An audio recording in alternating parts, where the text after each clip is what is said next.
don't know that I really need this microphone, but I'll go ahead and use it. Thank you for being with us today for our Ethics Bites talk. And it's on an off day, a Wednesday. Normally these are on Mondays, so we're glad to have a number of people here today. Appreciate your attendance. We have a special guest, an old and dear friend of mine, a colleague from Chicago, Dr. Audiey Kao. Audiey and I came to the AMA in 1997 together. He escaped. I escaped. I'm still there. both emerging out of Boston to Chicago because, Boston winters were not bad enough. Audiey is a physician and internist, as well as a PhD. He's done work, his PhD work in medical economics.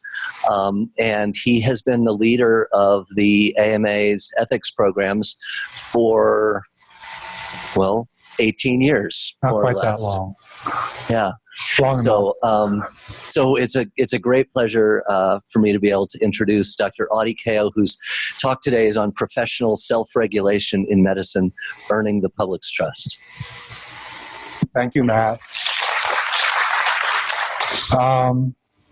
So for those who thought my name was misspelt on the flyer, I actually do have 5 vowels and 1 consonant in my first name. And actually, if you take into account my last name, I have all the vowels, A, E, I, O, U, and the often forgotten Y. So anyways, I wanted to have a conversation with you all about a topic that I think most people think they understand, but we rarely talk about it. And that's the idea of how members of a profession, in this case, the medical profession, polices thyself, right? Which is the way people think about professional self-regulation. But so this is what my plan is the next 60 minutes.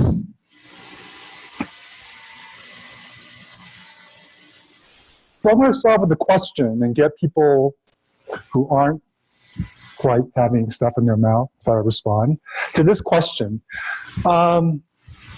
About the use of body cameras by police officers. Anybody want to venture their thoughts about this question? Do they support this notion? And if they do, why? You were nodding your head in the affirmative. You support this notion. I think that we all behave better when somebody is watching over us or cross-checks on us. And I think that body cameras are not the end-all and be-all, and the visual is not the total truth, but I think that it's helpful, and it helps us all behave better. Are there any opposing views on this issue about use of body cameras? Was there an opposing view? No. What if the question was, do you support, we all have one of these devices, right? Who doesn't these days? So do you support patients using Apple, Samsung, pick your device, to record conversations in the exam room? Let's say there's 2 options. One, that the patient tells the physician that they're recording the conversation, and the other option is that the patient doesn't tell the healthcare professional in the exam room that he or she is recording this conversation. How would you respond in that setting? Do you support that notion, and in what context? Yes? I support it.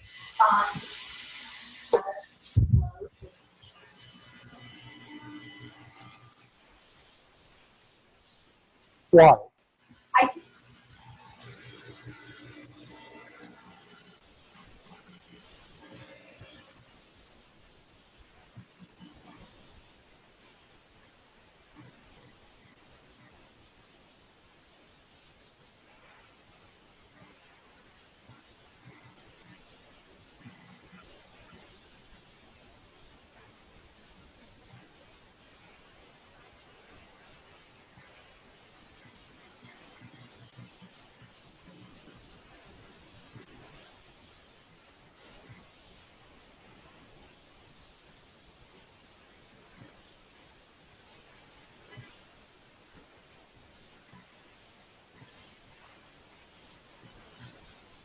why would you be against you know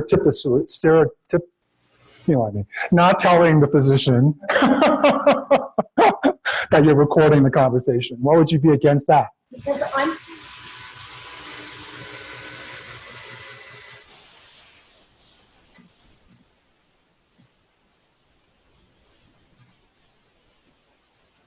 Any other thoughts on this?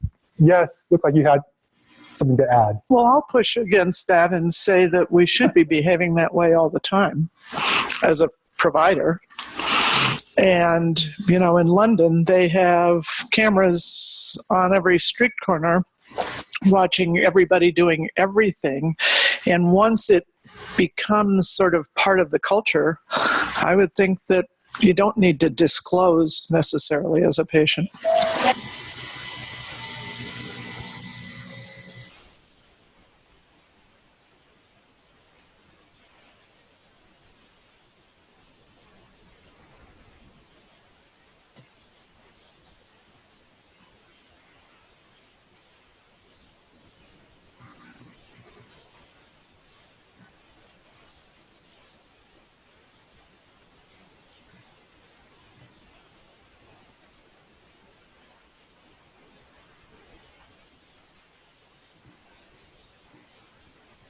Sure.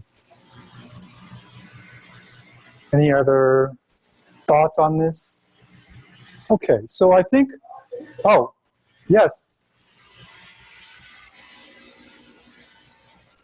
true. I think that with being the physician being recorded, whether or not he or she allows it,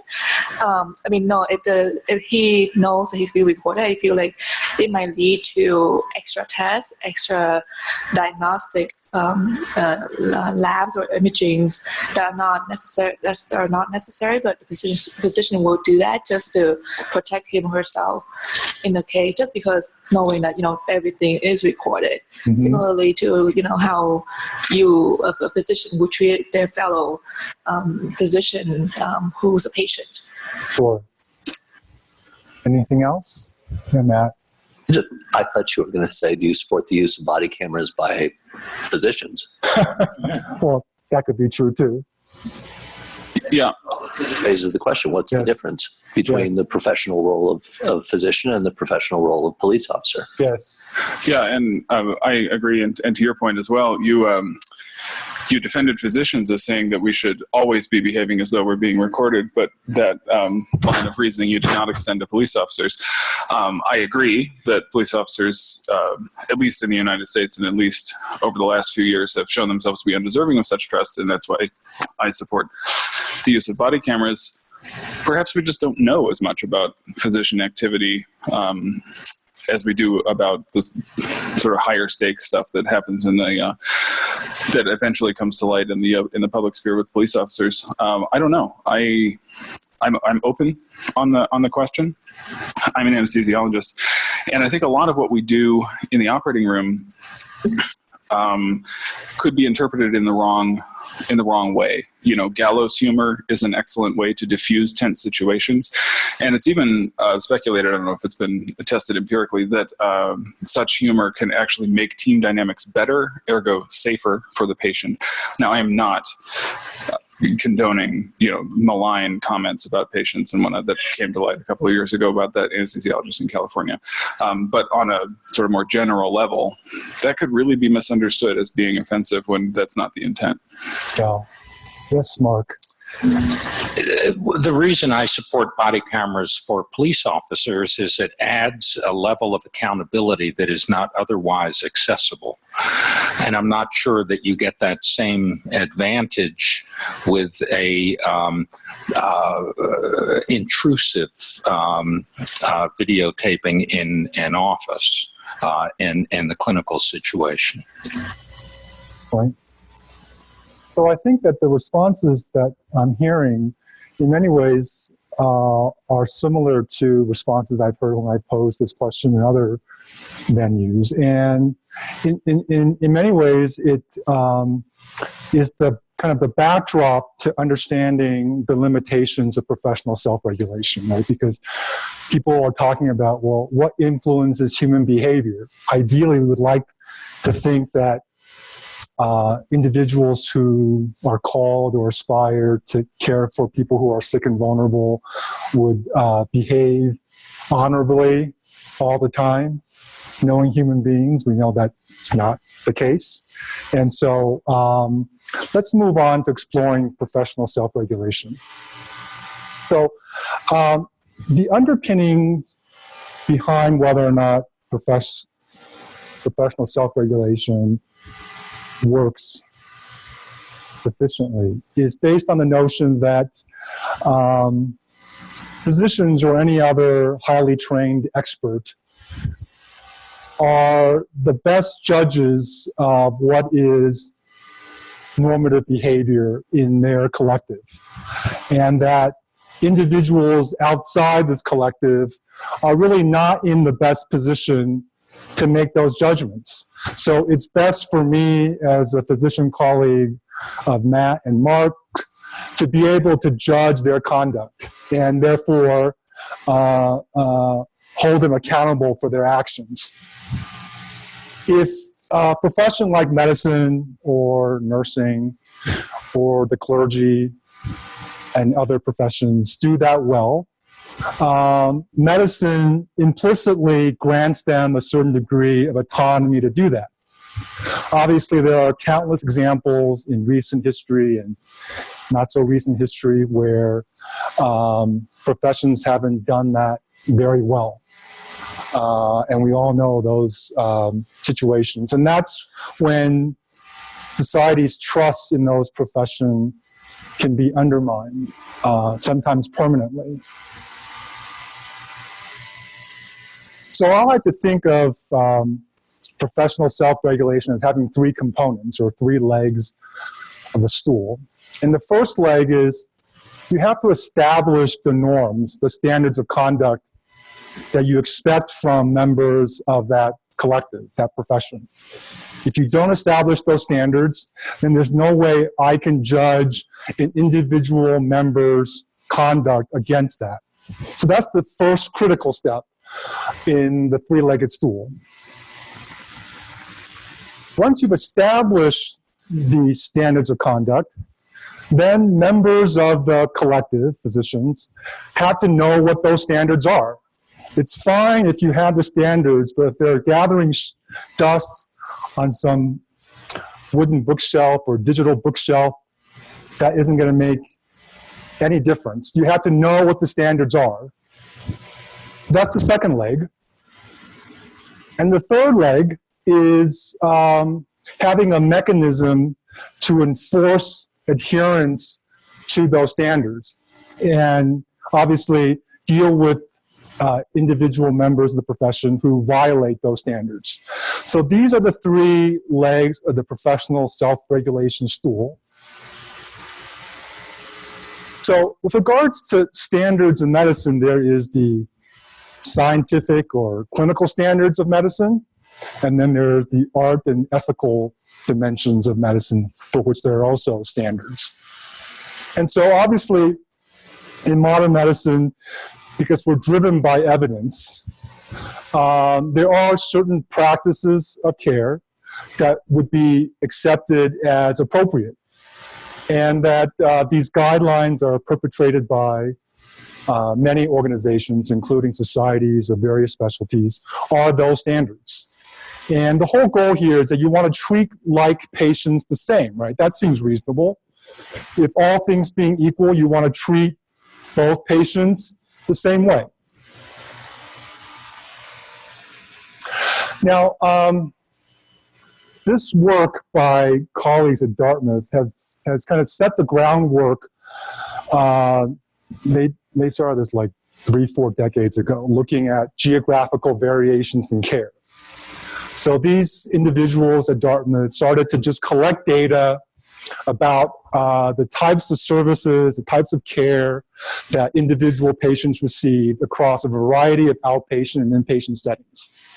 So what this plot diagram, which is one of hundreds that you can generate through their website, this looks at the total amount of expenditures that Medicare reimburses for the last 6 months of the beneficiary's life. So these dots represent different hospitals in the Rocky Mountain states. Not all the hospitals, this is just a sampling of the hospitals in the Rocky Mountain states. So you can see there's quite a degree of variation.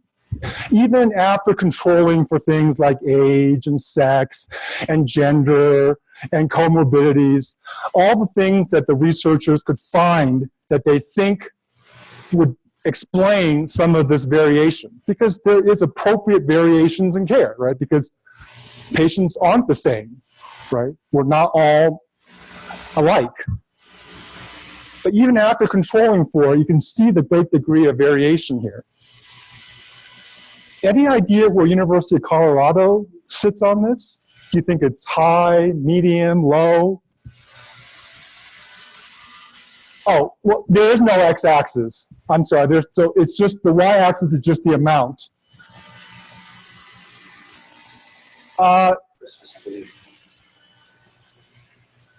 Right.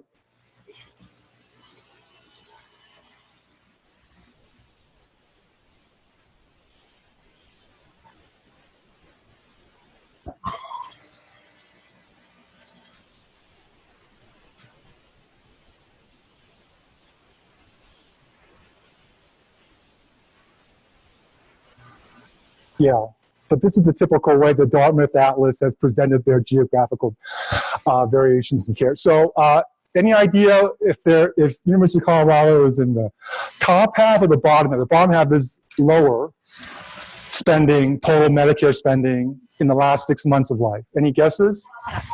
Top half? Okay, let's see where. So that's the University of Colorado. Okay, so that's how much. That's how much in 2014. This is 2014 data. Medicare pays for each beneficiary in the last 6 months of life. So this is a little more of a detailed breakdown. These are various hospitals in the Denver hospital referral region. These are just regions set to encompass a certain set of hospitals. So some of these hospitals, I suspect you all are familiar with. I'm not, but I suspect you are familiar with. So you can kind of see where University of Colorado sits in terms of how much is spent per beneficiary in the last 6 months of life. There are people there are hospitals that are on the higher end and hospitals on the lower end. And that's the national average in 2014. The last 6 months of life is important because even though more recently that amount has flattened and even fallen a little bit, Medicare still spends about 20 cents or so out of every dollar in the last 6 months of life. So every about 20% of taxpayer dollars, and also the part that beneficiaries pitch in, is spent in the last 6 months of life. So as I was alluding to, there are appropriate variations in care, which is that doctors are practicing within appropriate clinical standards, right? A patient presents, you should not overtreat, diagnose using scans and so on and so forth. And then there are unwarranted variations in care, which is that there's no reasonable factor that we can identify that explains why a certain patient is being treated in a certain fashion with a certain cost figure assigned to it. And when you talk to physicians and when you present that earlier plot diagram, the typical response that I hear from physicians is that, well, I understand that, but there were things you guys didn't measure. My patients are sicker than yours. So that's the typical response I've heard from physicians in the past. I guess I'm trying to find that one physician who has all the healthy patients, because everybody else apparently has all the sick patients. That's why it explains that their use of medical services. Yes, Mark? There's a third a third area of variation. There's justifiable, unwarranted, and then there's unexplained. And when, for instance, you talk about comparing hospitals, about spending in the last 6 months of life, what's the benchmark? How do we know what is the benchmark? How do we know anything about whether that is done? And also because the unit of analysis is the hospital rather than the community, so that it doesn't take into account non-hospital spending, which might be for a very counterbalancing kind of a thing. So don't we need a third variation there, justifiable, unwarranted, and unexplained?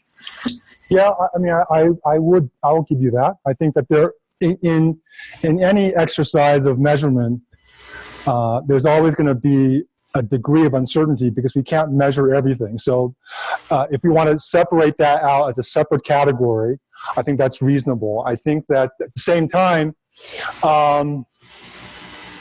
will the unexplained factors explain all the variations? And I think I would posit that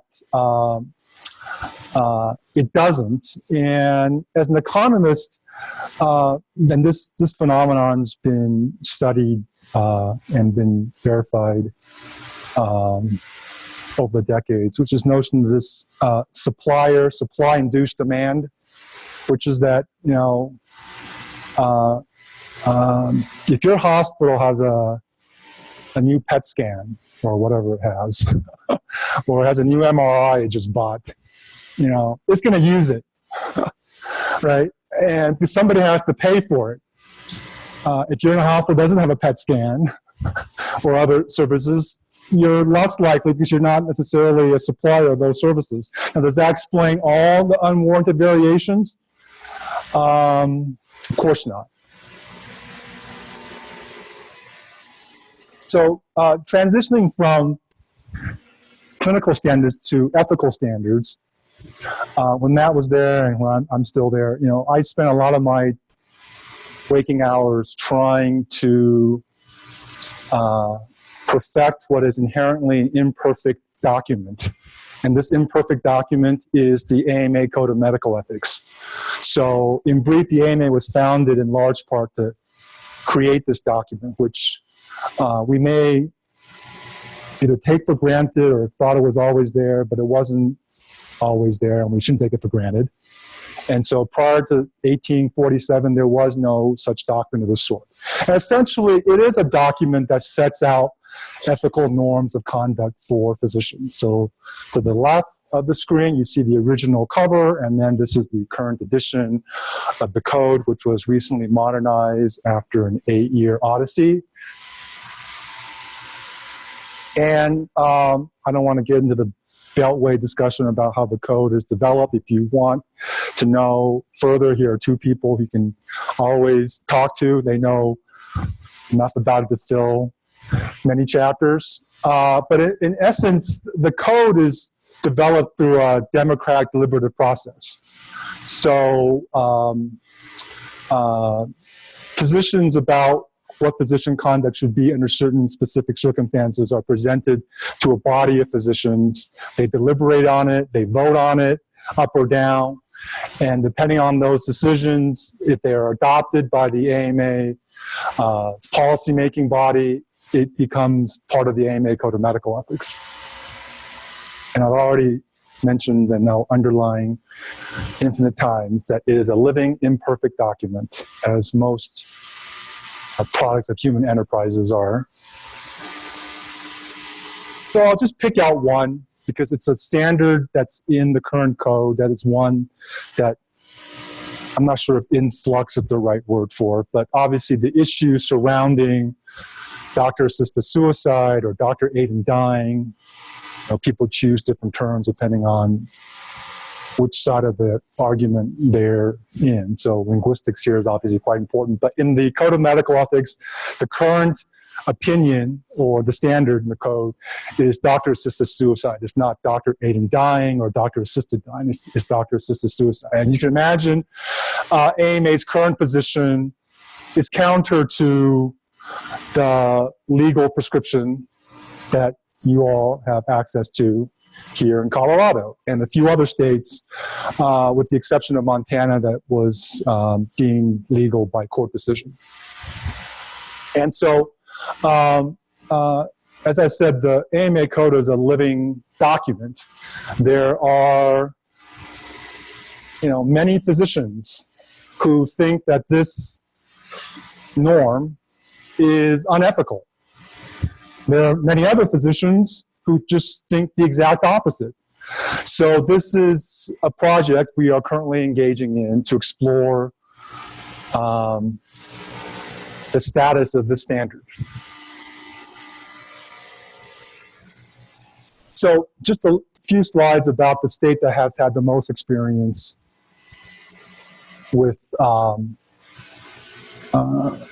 allowing physicians to prescribe a legal dose of medication. And as you know, in Oregon, they've had it for about not quite 20 years, but a long time. And so adults 18 years or older who have capacity to make decisions and who get two doctors to make a prognosis that they only have 6 months to live. The 6-month thing is quite interesting, but I'll leave that for, I'll parking lot that for a moment. But you have to have a prognosis of within 6 months you're going to be dead for you to be able to get this legal prescription. And so here's just some basic numbers. So the entire length, the entire height of the gray bar is the number of prescriptions that were filled in that calendar year. So in 2016, it was like 330 prescriptions for a lethal dose of medication was prescribed by some physician in Oregon. And then the height of the purple bar means that within in the calendar year 2016, about 170-ish individuals actually took the medication and ended their lives. That's how so you can see a progression of increased number of prescriptions and increased number of people who take the prescription. And so these are some basic characteristics of Oregon. And Oregon is generally not a very heterogeneous population. It's typically, predominantly white. And so it'll be interesting to see what the experiences are of a state like California, right, where it's not homogeneous. It's just the opposite of homogeneous.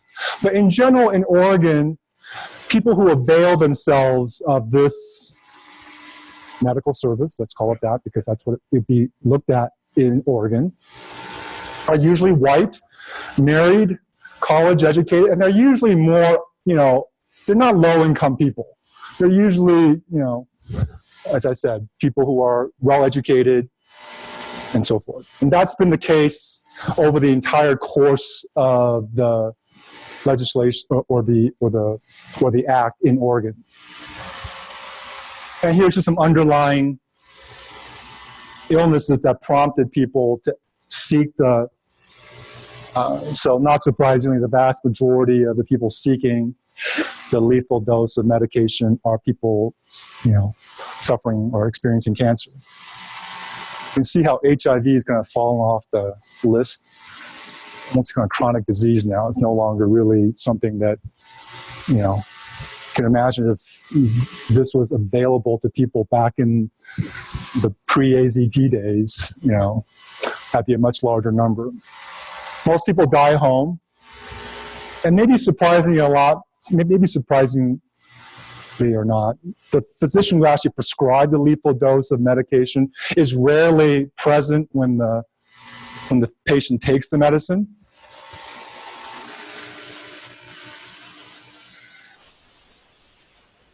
Okay, so I'm going to transition to the second leg, which is after we've established these standards, clinical and ethical standards that the medical profession holds me accountable for, Matt accountable for, Mark accountable for, you accountable for, and others in the profession. We have to educate them about these standards. And this is what you guys do every day, right? Or try to do every day, is to teach the next generation of people who are privileged to take care of people at their most vulnerable with the clinical skills, the scientific knowledge, the ethical decision-making capabilities to treat individual patients. And so more recently, these have been labeled as kind of core competencies, right, that all physicians should possess. From being a medical student to being a student of medicine for your entire life. And it's played out more passionately around maintenance certification, both in terms of whether you're quote-unquote board certified, and more recently, even more heated, whether or not maintenance certification is necessary for licensure, which is another much more heated issue, which essentially is something that the AMA is knee-deep in. Okay, this is a complicated chart, but if you just focus on the red numbers. So this was a study that was done by some colleagues in Boston and published in JAMA in 2014. And essentially what they were looking at is they were asking the question, depending on where residents trained, how does that affect their practice after they leave residency? And so they divided residents into those that trained in hospital referral regions, let's say in Denver. And I'm not sure if Denver's low, average, or high. I suspect it's probably not low. Is it low? Oh, okay. Well, there you go. Mark said it's low, and Mark would know. So the investigators stratified the residents in their sample to those that were trained in hospital referral regions that had low Medicare expenditures, average Medicare expenditures, and high Medicare expenditures. So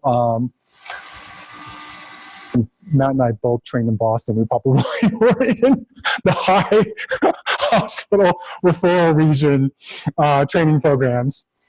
And what they did was that they followed these individuals out into practice.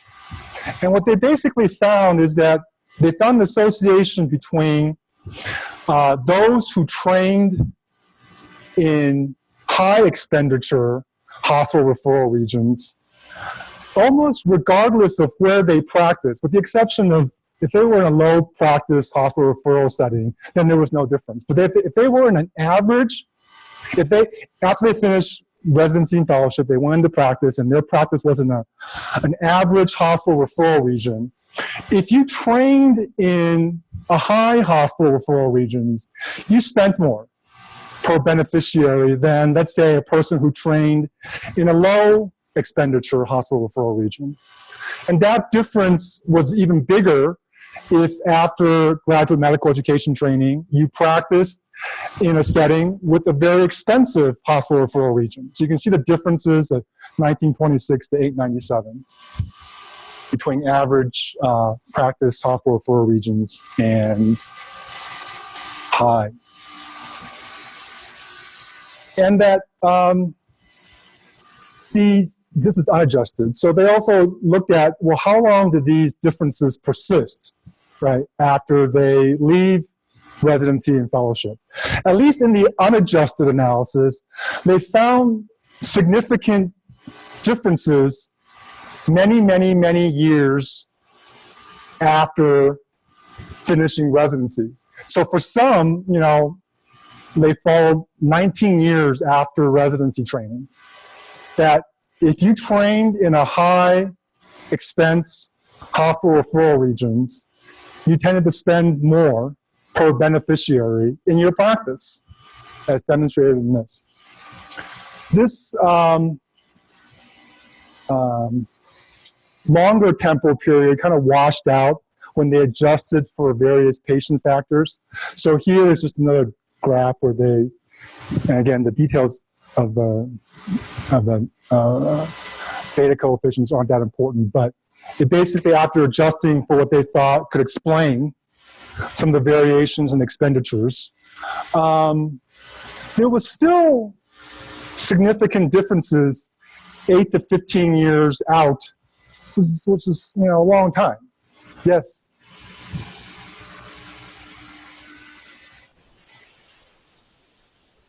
Yeah. So, right. So this study was done with internists and family physicians. Good question. I didn't fail to mention that. So this didn't look at all specialties. This was looking at just those two. And I haven't found any studies, maybe Mark has those studies in his Medicare database, but let's just say I wouldn't be surprised if you found similar results in other specialties. But in this case, it was only looking at family medicine and internal medicine. So one can interpret this result in many ways, right? So if we take Mark's valid point that there are unexplained or unmeasured and factors we will never be able to account for that explains variations in physician behavior, translating to how much money is spent per beneficiary. Now that would be the ideal answer in supporting the integrity of professional self-regulation as a concept, if that was the case. If all the factors that we can't measure explained all these differences, but I doubt that is the case. And more likely, there's something about the training environment. That was what the investigators were very interested in finding out, right? They weren't able to identify, what, because this wasn't a primary data collection type of study. But it does raise issues that there's something going on between the walls of the hospital, right? Something is influencing house staff in a way that influences their practice patterns long after they leave residency and fellowship training. And this has many implications, right? For the care patients get, for the finite resources we have to dedicate to any social good, including healthcare and so forth.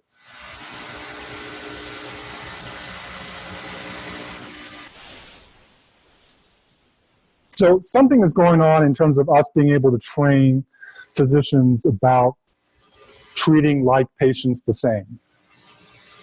Maintaining some degree of clinical standards in treating patients. Obviously, as I mentioned a moment ago, you all are involved directly or indirectly in teaching the next generation of physicians or the other healthcare professionals on ethical standards. I'm not worrying about the code. I'm editor of our AMA Journal of Ethics, and that's my only commercial I'll put for myself. So if you don't know of our journal, it's a journal, a monthly journal, and the topics that we deal with every month are those that are identified by medical students and resident physicians.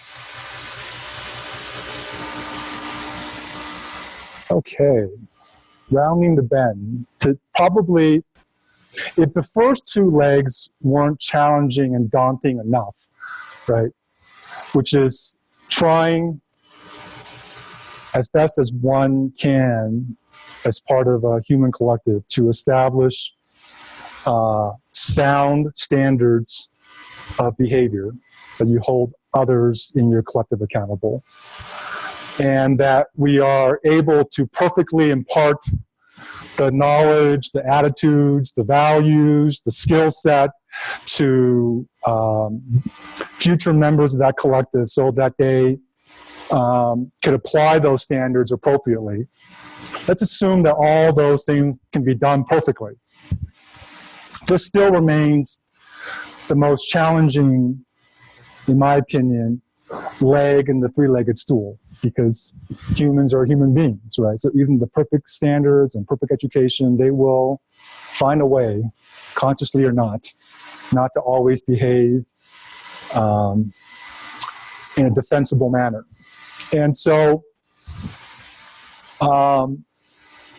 this is where all professions, I think, are confronted with their limitations. And the medical profession is no different in that respect.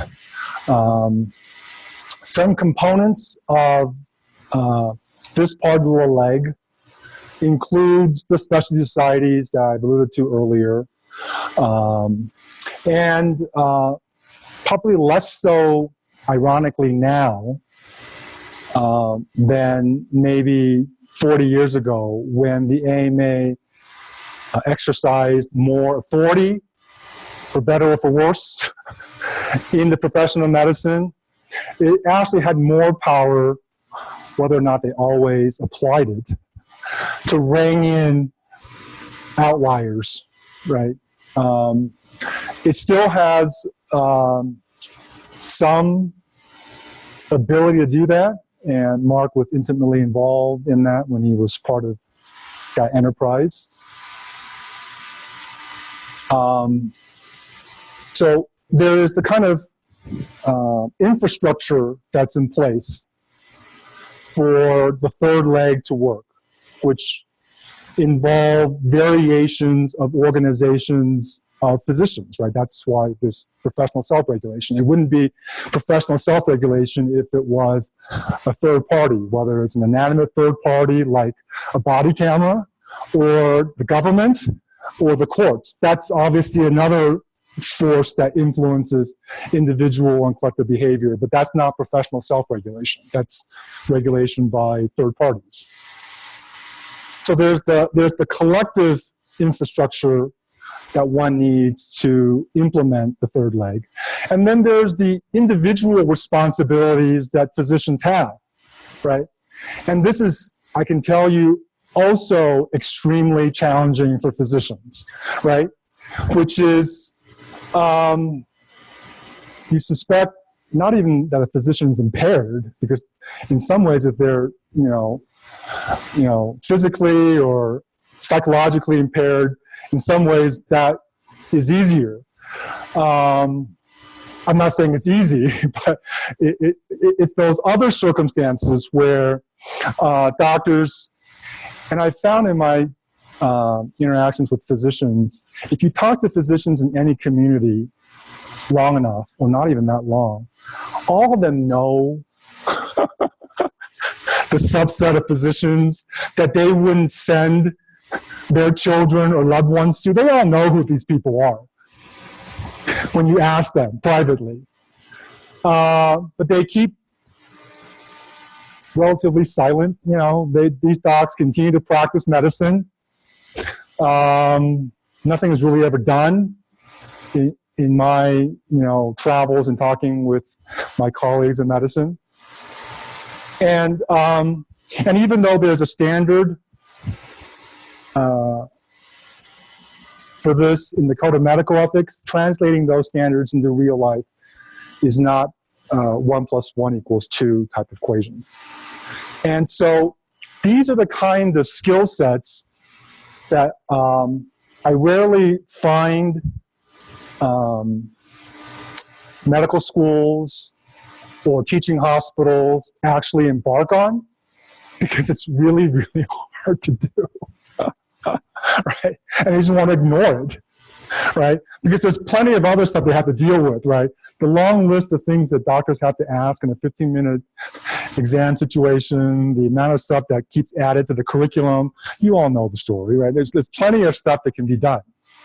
And as I said in my earliest comments, professional self-regulation is not perfect, but if medicine still is or wants to be a profession, third-party regulation is not perfect either, because you can't be everywhere, right? A third-party person can't be everywhere. Or maybe it can, but I don't think we want it to be that case. Back to the earlier issues about who's wearing the body camera, or who's protecting who, or so on and so forth. So I would submit that we need to spend a little more formal time talking about professional self-regulation, what it comprises, and how we impart the skills that doctors need to support the integrity of professional self-regulation. I mentioned, yes, Matt. We spend some time here, particularly with students in the interprofessional education curriculum, on speaking up when you see a circumstance that may be unsafe and teaching skills around that. Do you see a relationship between speaking up in an unsafe work environment or when someone might be about to make a mistake as related in any way to this? Because I would like to draw an analogy. I think that's a good point, and I think I would support making that connection more, because I would submit that in a hierarchical situation, if I was to presume that to be the case, where a junior person on the team may see something, trying to raise that issue to a more senior person, that's more difficult than I would submit. Then, Mark and I as kind of peers, and I'm concerned about Mark's, expenditures in the last 6 right? Because we're peers, so we should be able to have that. There is no power asymmetry, right? There is no hierarchy there. So that's a very good point, Matt. I think the skills that you would impart in that kind of learning moment would be relevant in the setting I'm talking about. Medicine is increasingly a team sport, and it increasingly involves others, not only other professionals, but also we are increasingly recognizing the importance of the patient perspective in evolving a well-functioning healthcare system. How does self-regulation collaborate with the other stakeholders in healthcare, including government, health plans, patients, and everybody else? So what you're saying about self-regulation is inherently valid, but it also exists in a much more complex environment than it did in 1847. Sure. Yeah, no, I think you're absolutely right, and I'm not proposing that, I'm not even sure turning back the clock is what I'm suggesting, but that professional self-regulation and always striving to perfect that is necessary but not sufficient to try to ensure that individual patients, their families, communities, populations receive the value in healthcare that it can deliver, and that other third parties, whether that be government and others, have a role. And I think just from a practical standpoint, I mentioned a moment ago, right, the government can't be in every interaction that's happening, right? In every transaction that's occurring. And therefore, imperfectly or not, professional self-regulation is, if done well, should serve a more motivating role in those situations where you really can't, go to the courts or have a government agency, inject their kind of influence on the setting. With regards to patients, I think that there's no questions that having patients more empowered is an extremely important, I use the word check, potential abuses in physician conduct. but it's not the panacea, right? So what I mean by that, it depends on the context. So if you go back to the 6 months of life and how much money is spent, I can imagine in many of those contexts, depending on the disease situation, there are patients and patients' families who want everything done, right? Not so, I mean, we encounter these individuals all the time. And so patient preferences, you know, patient demands, patient expectations are very, very important. But again, that is also not some kind of panacea either, depending on the context, depending on whether you're looking at micro decisions and then all those micro decisions having macro implications, which is where I've spent most of my conversation, is aggregating all these hundreds of thousands and millions of interactions with or without body cameras, with or without iPhones recording doctors surreptitiously or not. Because again, healthcare, all of us as taxpayers, you know, we spend a gazillion dollars on healthcare every year. And we can't continue to do that. So in the interest of time, I'll just brush by this. I mentioned this already. This is another one of these heated debates right now that in medicine, which is not so long ago, once a doctor was quote unquote board certified and they took a test, they were essentially board certified for life, which frankly doesn't make any sense given the amount of turnover in medical clinical knowledge these days. It may have been okay 40 years ago when the amount of clinical information wasn't the way it was, but of course it's not sufficient now. And so I would say about 10, 15 years ago, most specialties, internal medicine was the leader in moving towards recertifying members of their specialty to be board certified. And so I imagine most of the physicians in the teaching hospital here understand and appreciate that. And now they've kind of moved away from maintenance of certification to maintenance of licensure, which means that you can't legally practice medicine, which is granted by the state, unless you are, you know, routinely board certified. And this is a long, heated debate among, as you can imagine, older physicians and younger physicians, but it's not as simple as just older physicians, younger physicians either. You know, people bring up issues about, you know, well, those tests don't really measure my competency, right? So as a PhD kind of quantitative person by bias, I like measuring things. This is, you know, Matt and I think I can speak for Matt. Matt and I like measuring things and knowing stuff like that. But and people raise these issues like these tests. They don't really truly measure my clinical skills. It's just the, you know, it's just the money making enterprise for these boards and so on and so forth.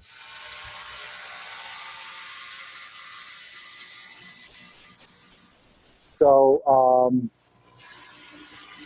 this is the one small part of the larger self-regulation enterprise. I mentioned the infrastructure, which the AMA oversees, and that's our Council on Ethical and Judicial Affairs, which Mark was an honorable member on for 7 years. And their basic charge is to essentially judge or assess the ethical fitness of physicians who want to be members of the AMA.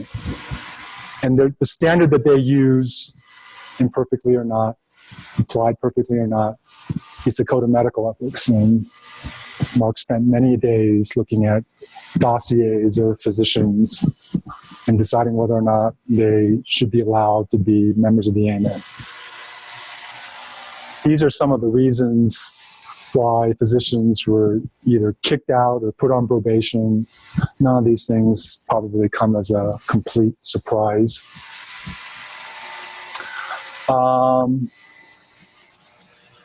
My last substantive slide. So just to recap, this is how I think about professional stuff. The three-legged stool. Each of these three legs are important. You have to have all three legs for the stool to stand. And that each of us, whether you're a physician or not, have some stake in how well this is implemented.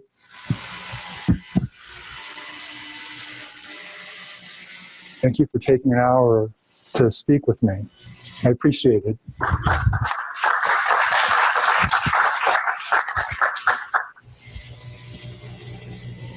So where's the picture? I'm sorry? So that's Grampian National Park in Australia. So that's probably not appropriate behavior because I had to actually scoot under a fence, which meant don't go out there. So you don't want doctors, if that was a clinical context, to behave the way I just behaved. But that was not in a clinical context. So anyways. Thank you. Yes, I'm happy to answer any questions. Yeah, I got a question here. Here we are at a school of medicine in which one of the goals is to teach ethics, quote unquote. Is it really is the goal of that to let young professionals leave understanding standards, or rather to prepare them to be able to deal with difficult situations? It's somewhat different. One is sort of a rote kind of a thing, memorize the AMA Code of Ethics, and the other is providing a much more subtle support for working your way through the inevitable conflicts that people are going to see, none of which are going to appear directly in the code. Yeah, no, I mean, I think, as you know very well, having worked on the code, for better or for worse, it is a reflection of a deliberative process by which a group of physicians opine and say, this is what we think is appropriate conduct in a certain situation. Obviously, the standards of the guidance in the code is not micro-prescriptive enough, for lack of a better term, to account for every situation that a doctor or healthcare professional may encounter. And so therefore, I think it's important for the incoming and newest members of a profession, whatever that profession is, to at least know what their senior members, perfectly or imperfectly, say is normative conduct. But from an educational setting, the harder part is imparting those decision-making skills, the conflict resolution skills, the communication skills that need to be applied with those standards in context in different situations. That's where it becomes challenging because, and this is, as you know very well, why it's so difficult to do, because there is still this compartmentalization of the quote-unquote ethics faculty, right, to students, when the students really aren't exposed to the clinical situations. And then when they get out into the clinical situations, the ethics faculty are either nowhere to be found, right? Students are too busy to think about those issues. They think it's not important. They think they already know it, and so forth. And so the kind of formal curriculum, informal curriculum that I'm sure also plays out here in Colorado, but I think there's probably a more of a sense of tension to that in Colorado. My sense, at least that's what Matt tells me. Yes. Hi, Dr. Kao. I'm Daniel Goldberg. We've had phone conversations. Oh, okay. It's nice to meet you in person. So I'm going to speak as a pronounced skeptic of professional self-regulation in general, right? And I'm not actually just picking on medicine. I'm just picking on professionals in general, whether it's law enforcement, whether it's lawyers, whether it's engineers. I mean, I think the history of professional self-regulation in this country is one of mostly abject failure, to be honest with you, right? And we have good historical evidence for that.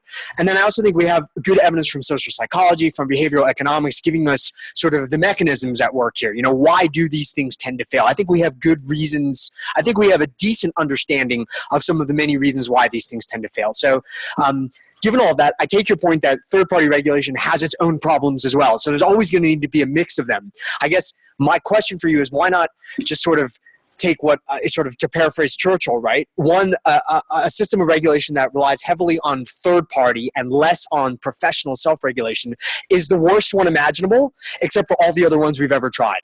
Yeah. Basically, right? And so that would sort of be where I would fall on it, given these failures, given the huge psychological barriers. So, yeah. I guess my response to that is I partially agree with you, given what I just noted in my closing remarks, is that none of these motivators are in themselves sufficient. I guess back to the point of, I don't know what the actual quantitative percentages is. So given all these various slides I've shown, there are a percentage of physicians, I'm not sure if the class is 2/3 full or 1/3 full, but there are a percentage of physicians who are acting appropriately, right?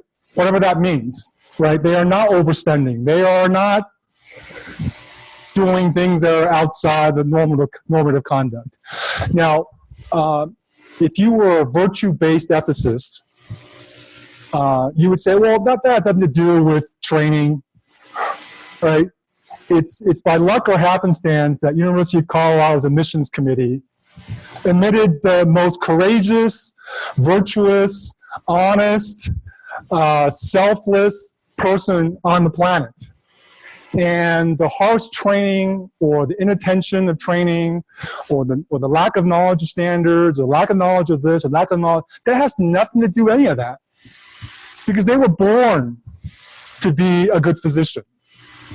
I don't subscribe to that notion. Just like I don't subscribe to the notion that, you know, all physicians are bad. And so I think I personally believe the more comprehensive answer is that we don't want professional self-regulation, however it's limited, to be weakened. We want to bolster it. We want to strengthen it. We want to understand it. We want to talk about it. And as I said in my opening remarks, it's not something we typically talk about. We may use other terms, but we don't really talk about it, and we don't really educate and teach about it, in my opinion, in my travels across the healthcare landscapes. So that would be my answer to your question. Yes. I can't believe I'm going to disagree with Daniel because he said everything I was going to say initially, being a behavioral cynic. But I guess one of the reasons to continue along the lines that you're doing would be the public trust part of it, which says that we can recognize and are trying to be better at the self-regulation. But is there ever been a profession that's been able to self-regulate in any kind of systematic way? I agree with Daniel that it's not likely. Well, I don't hold myself as a historian on across all cultures and time on whether or not there's been an example. I suspect the answer is no.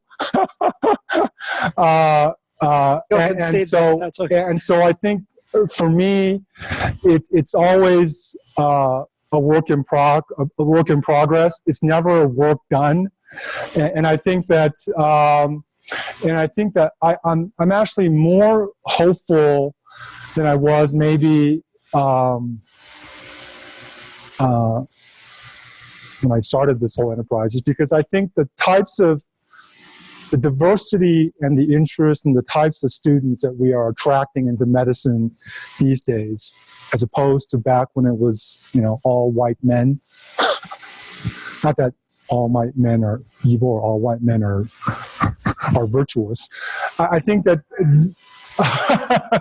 they are, I think, an important motivator for change, both in the early setting and certainly when they get into practice. The hard nut that remains difficult is the cauldron of residency training. That thing has a way of beating the humanity out of people. I agree with you, but that nut remains. Medical school, I think, is a much more controlled environment, but residency training, that nut is a hard nut to crack. Well, I think it is, but I think so is human nature, probably more of the essence. Although exercising the muscle and helping people, I agree with it. You're not born intrinsically virtuous or not. You've got both of them in you, and you've got to work and practice at the ethical. But I just don't think that we're ever going to get to the point where we can self-regulate. Well, I agree with you in part and disagree with you in part. So, Audiey, thank you. And Absolutely. I want to bring it back to your initial question about body cameras? Yeah. Uh-huh. So a couple of years ago, I wrote a chapter called Another Kind of DNR, Do Not Record. Uh-huh. And so here's my question to you. Does the AMA or has the AMA issued a guideline or taken a position on filming patients in hospital and clinical settings? It has. And I'm glad to hear that. And what do they say? Let me see. What does it? So it has. It distinguishes filming patients for educational purposes, and rather than right. Yes.